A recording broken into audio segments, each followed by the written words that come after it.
Hay momentos en la vida en los que sientes que vives la historia de otra persona, un drama para el que nunca audicionaste, un desamor que nunca viste venir. Noches mirando al techo, preguntándote cómo cada ladrillo de la vida que tanto te costó construir podría derrumbarse en un solo instante de silencio. Soy un hombre común y corriente. Nunca me gustan las multitudes ni los dramas. Todo lo que siempre quise fue un hogar tranquilo, una pareja leal, rutinas que me brindaran consuelo. Y, sin embargo, una noche, al volver a casa de puntillas después de otro turno extra, escuché una conversación que destrozó todas mis certezas sobre el amor, la devoción y la confianza. Pero esta no es solo una historia de traición. Es la historia de lo que sucede después, cuando te das cuenta de que te has convertido en el plan B de alguien en lugar de su verdadera pareja. Se trata de luchar por tu dignidad cuando la persona en la que más confiabas trata tu lealtad como algo desechable. Si alguna vez te has encontrado sacrificándote por alguien, convenciéndote de que es por amor, solo para descubrir que nunca importaste realmente en sus planes, entonces quédate. Durante los próximos 30 minutos, te guiaré a través de los momentos que definieron mi viaje, los hermosos recuerdos que pensé que durarían para siempre, los sutiles indicios de una creciente distancia, la noche desgarradora en la que la verdad salió a la luz y el enfrentamiento final y dramático que me obligó a dejar ir. Incluso con el corazón hecho pedazos, aprendí que a veces tienes que elegirte a ti mismo, aunque nadie te enseñe cómo. Esta historia te llevará a través de la esperanza, la sospecha, el desamor y finalmente, la renovación. Quizás te reconozcas a ti mismo o a alguien a quien amas en algún momento del camino. Si es así, quiero que compartas tus sentimientos en los comentarios a continuación. No solo escuches, únete a la conversación. Juntos, no solo compartimos una historia. Nos ayudamos mutuamente a sanar las penas que trae la vida en la gran ciudad, donde el divorcio, la traición y los nuevos comienzos no son solo titulares, sino desafíos reales que muchos enfrentamos. Antes de empezar, cuéntanos en los comentarios desde qué ciudad nos estás viendo. Disfruta del vídeo. Si nos hubieras visto desde fuera, habrías visto a una pareja que lo había descubierto. Un hombre con un trabajo estable, una mujer cuya risa podía iluminar cualquier habitación. Éramos esa pareja que conoces en la noche de Trivial, mitad competitivos, mitad coquetos, nuestra historia comenzando con respuestas incorrectas y química correcta. La primera vez que Sara me ganó, se inclinó hacia mí con esa sonrisa pícara, esa que estaba seguro que pertenecía a las portadas de revista, y susurró la respuesta a una pregunta que nunca habría adivinado. Esa noche, me dijo, a veces ser inteligente significa saber cuándo pedir ayuda. En ese momento, me pareció un presagio romántico. No vi la ironía hasta mucho después. Construimos nuestra vida a trompicones, primero alquilando, fijando sueños en cada apartamento nuevo y finalmente juntando nuestros ahorros para una casita con la pintura descascarada en un barrio donde aún se oían niños jugando al anochecer. Cada tabla del suelo rayada, cada visita a Home Depot a medianoche, formaba parte de la historia que nos contábamos. Estamos construyendo algo real. Fui ascendiendo de ventas internas a gerente regional. Largas jornadas, con el teléfono pegado a la oreja, hojas de cálculo creciendo como la hierba. Se convirtió en el corazón de nuestro hogar, enseñando yoga cuando se sentía inspirada, aceptando trabajos de diseño que nos cubrían lo justo para escapadas de fin de semana o nuevos materiales de arte. Pero incluso la historia más dulce tiene sus grietas. Al principio, hubo pequeños momentos que apenas merecían mención. Nuestros horarios no cuadraban del todo. Me despertaba aturdido a las 5:30 de la madrugada para atender a llamada de un cliente, y ella seguía dibujando ideas para el logotipo a medianoche con las velas apagadas. A veces, al llegar a casa, las risas resonaban en las paredes. Sara y Mónica, su mejor amiga, compartiendo una botella de vino y alguna serie de Netflix que jamás entendería. Mónica era de esas personas que siempre estaban al tanto de los últimos chismes, que te miraba los zapatos y te contaba exactamente cómo iba tu semana, y su lealtad hacia Sara era absoluta. Me gustaba tenerla cerca, hasta que dejé de hacerlo. En retrospectiva, las pequeñas fricciones se convirtieron en líneas divisorias. No lo vi entonces, pero la distancia se abría paso. Una envidia silenciosa, quizá, cuando Sara hablaba de su libertad. Sus días sin alarmas ni plazos, llenos de colchonetas de yoga, luz solar y los cálidos y abiertos espacios de posibilidades. Solía bromear diciendo que yo era la cadena de suministro y ella la soñadora. La mayoría de las noches, esos chistes me parecían inofensivos, pero de vez en cuando, la risa sonaba forzada, incluso para mí. Y luego estaba el acuerdo prenupcial. En nuestra tercera cita, Le conté a Sara sobre mi miedo a que me perjudicaran como a algunos de mis compañeros. Solo quiero que ambos estemos a salvo, pase lo que pase, dije. Ella asintió, con esa misma sonrisa fácil, prometiendo que el amor no tenía por qué significar arriesgarlo todo. Pero hubo un destello en sus ojos, casi imperceptible, que me hizo preguntarme si había sembrado la desconfianza mucho antes de la tormenta. Mis padres llamaban casi todos los domingos para ver cómo estaban y preguntar si ya habíamos empezado a hablar de niños. Dale tiempo, decía Sara, preparándose para su llamada semanal con su madre, que siempre quería saber si trataba a su hija como a una reina. Yo creía que sí. De verdad que lo intentaba. Incluso cuando Mónica me lanzaba esas miradas de reojo, medio en broma, medio juzgándome, sobre lo mucho que trabajaba, le quitaba importancia. Aún así, a veces, en el silencio, me quedaba despierto junto a Sara, escuchando su respiración y preguntándome si soñaba con algo más grande, más brillante, o simplemente, algo más. Eso es lo que pasa con las grietas. Nunca se sabe cuán profundas son, hasta que finalmente llega la tormenta y todo se derrumba. Pero eso es adelantarse un poco. La verdad es que, antes de que la traición tenga rostro o nombre, aparece como silencio entre dos personas que yacen en la oscuridad, cada una convencida de que es la única que se siente sola. Y a veces, el peor tipo de desamor no es causado por un solo evento, sino por los miles de pequeños momentos en los que el amor comienza a sentirse como una obligación. El punto de inflexión fue sutil. No hubo pelea ni portazos. Solo bastó la risa de Sara al describir el último problema de transmisión de su vieja camioneta y cómo deseaba algo más confiable. Se encogía de hombros, esbozando una media sonrisa. No es para tanto. Solo quiero volver a sentirme segura conduciendo. Y quizá fue la forma en que Mónica intervino, bromeando. Te mereces un auto que no te deje tirado durante una tormenta. Era bastante inocente, o eso parecía. Pero bajo la superficie, podía sentir cómo la narrativa cambiaba. Mi rol se transformaba de socia a proveedora, de confidente a cajero automático. Esa noche hice una promesa silenciosa. Asumiría todas las horas extra, todos los trabajos de fin de semana, todas las llamadas de servicio fuera de horario. A las líneas de empaquetado no les importan los problemas personales. Se rompen, y gente como yo los arregla, sin importar lo tarde o solitario que se vuelva el trabajo. Cada dólar extra que ganaba, lo guardaba en una carpeta mental llamada Fondo para el auto de Sara. Al principio, parecía un acto de cariño, algo que demostraría que no solo me importaba a nosotras, sino también su felicidad. Quizás era un recuerdo de mi padre, quien me enseñó que el verdadero amor se basaba en el sacrificio. Quizás quería demostrarle a Mónica que se equivocaba cuando bromeaba sobre los hombres que compran el perdón con las cuotas del auto. Pero el sacrificio tiene un peso para el que el mundo nunca te prepara. Las semanas se sucedían, maratones de 70 horas alimentadas por un café malo y la embriagadora mezcla de adrenalina y resentimiento. El almacén se convirtió en mi segundo hogar. Recibía mensajes de mi amigo Jesse, uno de los veteranos del trabajo. Tío, te vas a quemar. Se está dando cuenta de lo mucho que te esfuerzas. Mentí y le dije que sí. Necesitaba que él lo creyera, para que yo también pudiera creerlo. Llegaba a casa exhausta, dejando caer las llaves sin hacer ruido, para no interrumpir las noches de vino de Sara y Mónica. A veces, las risas se agolpaban por las escaleras mientras yo calentaba la cena en el microondas para una sola. A veces, Mónica me miraba al entrar, me saludaba con un educado hola y volvía a la broma secreta que estaban contando. A veces, me sentaba mi camioneta afuera de casa un minuto más, solo para no sentirme fuera de lugar en mi propia casa. El fondo para el auto se convirtió en algo más que dólares y centavos. Se convirtió en un indicador de mi valor. Cada centavo se acumulaba contra mi propia ansiedad. ¿Y si no podía aportar lo suficiente?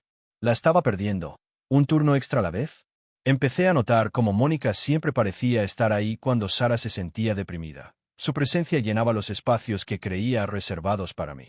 Mi madre me llamó una noche, con su voz cálida y familiar. No dejes que el trabajo se convierta en tu única historia, hijo. La gente necesita amor más que motores nuevos. Le prometí que estaba bien, pero la verdad era que me estaba quedando sin energía y no sabía cómo reponerla. Hubo pequeños momentos de confrontación, nunca ruidosos ni desordenados. Sara decía, no quiero que trabajes tanto. Y aún así, al día siguiente me enviaba un mensaje con el enlace del coche de sus sueños, un Outback usado certificado con todas las comodidades. Dije que sí, me tragué el nudo a la garganta y salí a oscuras para otro turno largo. La casa se volvió más silenciosa. Las rutinas que habíamos construido empezaron a desmoronarse, reemplazadas por conexiones perdidas. Jessie me invitó a tomar algo un viernes, intentó hacerme hablar, pero solo logré una broma mediocre sobre vivir en la sala de descanso. Me dijo, no dejes que sus necesidades acaben con las tuyas, pero nunca se me ha dado bien poner límites. El sacrificio es algo curioso, puede parecer heroico, pero a veces es solo una máscara de la desesperación. Mirando hacia atrás, cada hora extra era una moneda de cambio por el amor que tanto temía perder. Me repetía, una semana más, un sueldo más, una oportunidad más para hacerla feliz. Mientras tanto, la brecha entre nosotros se agrandaba, y no veía cómo el trabajo incesante se estaba convirtiendo en mi prisión. Mi historia no era solo de amor, se trataba de entregarme, poco a poco, con la esperanza de que alguien notara mi ausencia. Pero el trabajo duro siempre tiene su recompensa. Y a medida que el silencio en casa se prolongaba, era evidente que mi sacrificio no compraba seguridad ni afecto. Solo alimentaba la distancia. Empezó con pequeñas cosas, casi risibles si no hubieran sido tan dolorosas. Un mensaje de texto vibrando en el teléfono de Sara demasiado tarde por la noche. El sobresalto que daba cuando entraba en la habitación, con un destello en sus ojos que no podía identificar. El nombre de Mónica aparecía cada vez más en nuestras conversaciones. Sus noches de vino se extendieron a escapadas de fin de semana a las que no me invitaban. Sinceramente, nunca quise participar. Al principio, me decía que me lo imaginaba. Al fin y al cabo, ¿no era yo quien trabajaba tantas horas? ¿No era justo que ella tuviera espacio y amigos? Pero algunas noches, el silencio entre nosotros gritaba más fuerte que cualquier discusión. Una noche, llegué a casa después de una visita a la obra y llegué horas antes de lo habitual. Un descanso inusual en la rutina que parecía una cruel jugada del destino. Mientras bajaba las escaleras sigilosamente, escuché fragmentos de una conversación, apenas audibles pero inconfundibles. Sara y Mónica, en voz baja y apremiante, planeaban algo que no era una fiesta ni un proyecto. «El momento», susurró Mónica. «Tienes que moverte con cuidado». Sara respondió, con voz vacilante pero decidida. «Quizás este sea el momento de ver qué más hay por ahí». Me golpeó como un puñetazo en el estómago. Mi mente se aceleró. ¿Está hablando de mí? ¿De nosotros? La conversación se sintió como un mapa que nunca debí ver, revelando una traición que no era solo física, era emocional, estratégica y premeditada. Esa noche no se trató de enfrentamientos furiosos ni escenas dramáticas, se trató de quedarme paralizado en un portal, con el corazón destrozándose pieza por pieza, dándome cuenta de que todo mi mundo se había desmantelado silenciosamente. Decidí alejarme, sentarme en mi camioneta y recuperar la poca serenidad que me quedaba. El dolor no provenía solo de las palabras que escuché, sino de la verdad que expresaban con tanta claridad. Ya no era suficiente. En los días siguientes, el comportamiento de Sara cambió. Empezó a soltar indirectas veladas por la rectitud. Una necesidad de espacio, un deseo de encontrarse a sí misma y la clásica frase que todavía me duele. Te amo, pero ya no estoy segura de estar enamorada. Lo planteó como una gran crisis existencial, pero yo vi a través de la fachada. Era una justificación retorcida para planes que ya había puesto en marcha. Una vez contacté a Mónica, buscando respuestas en medio de la tormenta, pero ella esquivó el problema con soltura, haciéndose la amiga comprensiva. Sin embargo, bajo sus sonrisas y sus acogedoras noches de vino, percibí una relación que ya no era inocente. Mi mejor amigo, Jesse, intentó mantenerme con los pies en la tierra. «No puedes luchar contra las sombras, hombre», me dijo una noche tomando unas cervezas.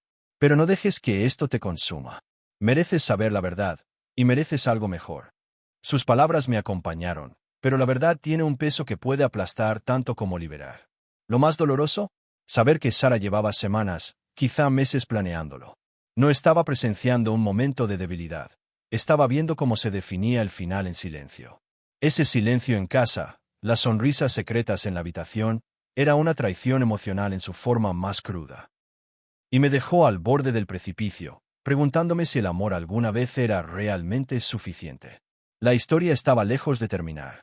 Lo que hice después lo cambió todo, para bien o para mal. Quédense conmigo, porque en el siguiente capítulo, las decisiones que tomé pondrían toda esta historia en marcha. Después de esa noche fatídica, el silencio no fue mi aliado, fue el campo de batalla. Comprendí que el amor por sí solo no salvaría lo que estaba roto.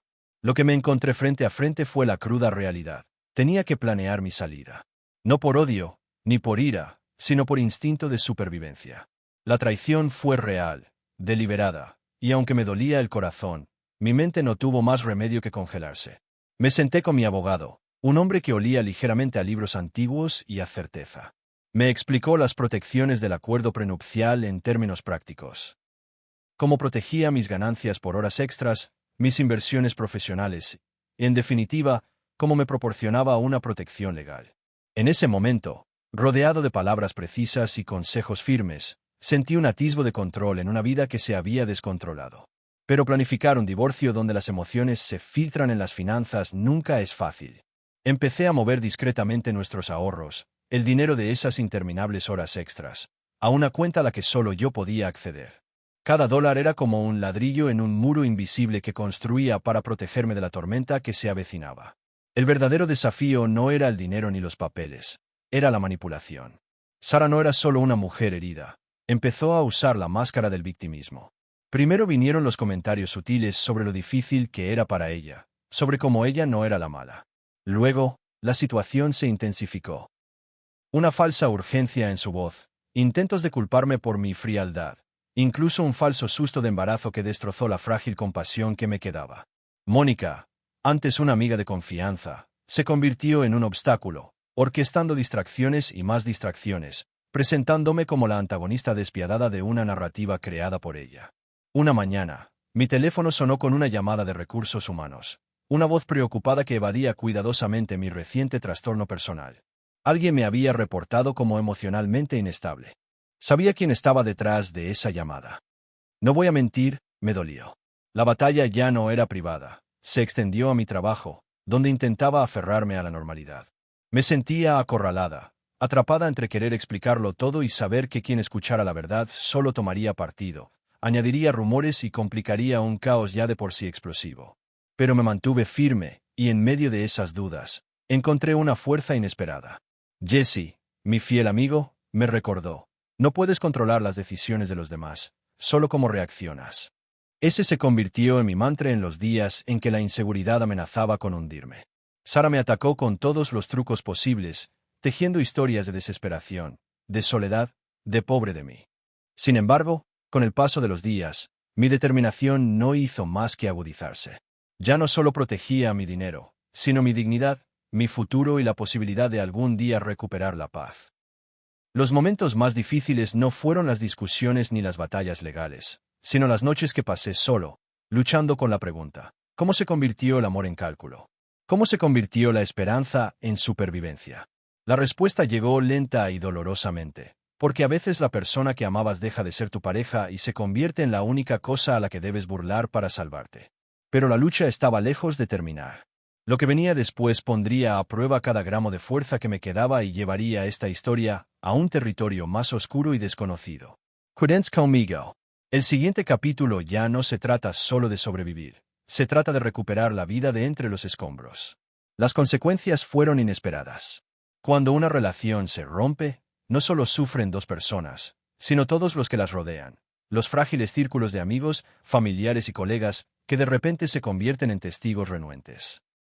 Me vi atrapada en una ola de tensión que ya no era solo dolor personal, sino un drama público. Todo empezó con pequeñas interrupciones, llamadas de recursos humanos, una pregunta vaga sobre mi estabilidad emocional en el trabajo. La campaña de rumores fue sutil pero efectiva. Alguien cercano a Sara, quizás incluso la propia Mónica, me presentó como el marido inestable y controlador. Casi podía oír los chismes que circulaban por el almacén y en las salas de descanso. Fue humillante, pero mantuve la cabeza alta, sabiendo que la verdad era solo mía y debía mantenerla intacta. Luego llegaron las llamadas de la compañía hipotecaria, desconocidos con preguntas sobre la casa, consultas que yo no había autorizado. Sara había empezado a actuar por su cuenta, intentando hacerse con el control de bienes que no le correspondían legalmente. La sensación de invasión era asfixiante. No era solo que nuestro matrimonio se estuviera desmoronando. Sentía que cada aspecto de mi vida se desmoronaba sin mi consentimiento. Una tarde, nuestra vecina, una amable maestra jubilada que rara vez se aventuraba más allá de los saludos educados, se me acercó con una historia que me dejó helado. Una mujer había llamado a su puerta, diciendo ser trabajadora social que investigaba un problema doméstico. Cortés, profesional, pero evasiva cuando le pedían sus credenciales. La mujer encajaba a la perfección con la descripción de Mónica. Mónica, la amiga, se estaba adentrando en algo más siniestro. Acoso, manipulación, incluso suplantación de identidad.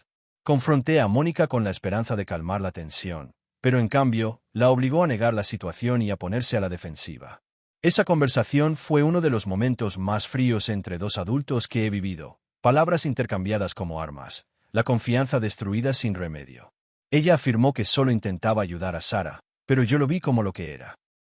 Una campaña para desestabilizarme y recuperar el control. En medio de este caos, encontré pequeños momentos de consuelo en amigos como Jesse y mis hermanos. Su apoyo fue el salvavidas que me mantuvo con los pies en la tierra cuando el mundo parecía descontrolarse. Jesse me recordó, incontables veces, que mi valor no se define por las decisiones de los demás. Que a veces, alejarse con dignidad era lo más valiente que se podía hacer. Sin embargo, bajo el coraje, la soledad me corroía. La casa que una vez llamamos hogar era ahora un campo de batalla, y yo era a la vez soldado y víctima. Las noches eran las más duras, el silencio gritaba más fuerte que cualquier discusión, y la ausencia de amor era un eco hueco de todo lo que había perdido. Pero el crecimiento a menudo surge de la destrucción. Empecé a centrarme en mí misma, a redescubrir las partes de mí que había enterrado bajo el trabajo y la preocupación. Empecé a correr, me uní a un grupo comunitario local, incluso busqué terapia, una palabra que antes me habría burlado, pero que ahora acepté como salvación. La sanación se convirtió en una rebelión silenciosa contra el dolor, una promesa de que este no era el final de mi historia. Las batallas legales se prolongaron. Los intentos de Sara de reclamar la manutención conyugal fueron rechazados gracias al acuerdo prenupcial, pero cada moción nos retrasó y nos agotó a ambos. Me di cuenta de que la lucha ya no se trataba de ganar o perder, sino de recuperar la paz, de aprender a vivir plenamente de nuevo a pesar de las cicatrices. Y entonces llegó el momento que jamás esperé, aquel en el que Sara, rota y desesperada, me tendió la mano, no como la mujer que amaba, sino como alguien que enfrentaba las consecuencias de sus propias decisiones. Sin embargo, por mucho que ese momento me conmoviera profundamente, supe que el perdón era un camino que ninguno de nosotros podía recorrer sin una verdadera reflexión. Este capítulo de mi vida fue un crisol que puso a prueba cada faceta de mi resiliencia. Aprendí que el crecimiento no es lineal, es desordenado, doloroso y de una belleza feroz. La tormenta me había destrozado, pero en los fragmentos encontré la materia prima para reconstruir. La irrevocabilidad de todo me impactó en una tarde tranquila, cuando se firmaron los papeles y los ecos de lo que una vez fue se asentaron pesadamente en las habitaciones vacías. No fue dramático, no hubo disculpas de último minuto ni súplicas desesperadas. Solo la cruda e inquebrantable verdad de que algunos capítulos terminan porque están destinados a terminar, sin importar cuánto hayas amado, sin importar cuánto hayas luchado. Sentado solo en la casa que había sido a la vez santuario y campo de batalla, sentí el peso de la pérdida como un dolor físico. Pero en medio del dolor, emergió una extraña claridad. No solo estaba dejando ir a Sara, sino también a la versión de mí mismo que se aferraba a falsas esperanzas, al hombre que se sacrificó demasiado y olvidó proteger su propio corazón. Mi familia y amigos se convirtieron en mis pilares. Mi madre, siempre paciente, me recordaba, la fuerza no reside en no romperse nunca, sino en cómo nos reconstruimos. Jesse estuvo ahí con su humor incansable, animándome a salir de las sombras y redescubrir la alegría en las pequeñas cosas. Una buena comida, correr por la mañana, reír a altas horas de la noche. Las sesiones de terapia, que antes me generaban dudas, se convirtieron en un santuario donde desenredaba los hilos enredados de la ira, el dolor y la inseguridad. La casa se sentía diferente ahora. Ya no era una prisión de recuerdos, sino un lienzo para nuevos comienzos. Pinté las paredes con colores frescos, dejé entrar la luz por las ventanas limpias, poco a poco, comencé a tejer una vida desligada del pasado. Sara siguió adelante a su manera, cargando con las consecuencias de las decisiones tomadas. Nuestras conversaciones cesaron, reemplazadas por la tranquila comprensión de que algunos puentes se queman tan profundamente que nunca se pueden volver a cruzar. Y aunque el perdón parecía lejano, aprendí que no era para ella, era para mí. Para liberar las partes de mí que aún estaban atadas a la amargura y el dolor. La lección más difícil fue aceptar que el amor, por muy poderoso que sea, a veces no basta para salvarnos de nosotros mismos ni de los demás. Pero en esa aceptación yacía la semilla de la esperanza de que el futuro pudiera traer paz, crecimiento y tal vez incluso felicidad. Empecé a imaginar nuevos sueños, no ligados a otra persona ni a un pasado compartido, sino arraigados en la simple promesa del autocuidado y la resiliencia. Encontré consuelo en cosas que había descuidado, amigos que se reunían sin dramas, mañanas tranquilas con un libro, planes para un nuevo comienzo en una ciudad donde nadie conocía mi historia anterior. Y en esos momentos, lo vi claro, esto no era un final. Era un comienzo disfrazado de pérdida, una oportunidad de reescribir mi historia a mi manera. Así que, si estás viendo esto y te sientes destrozado por el amor o la traición, debes saber esto, no estás solo. El dolor nos abre brechas para que la luz pueda atravesarlas. Y de esas grietas, nos volvemos más fuertes, más sabios y más auténticos. Gracias por compartir este viaje conmigo. Sus historias, su valentía y su sanación también forman parte de esto.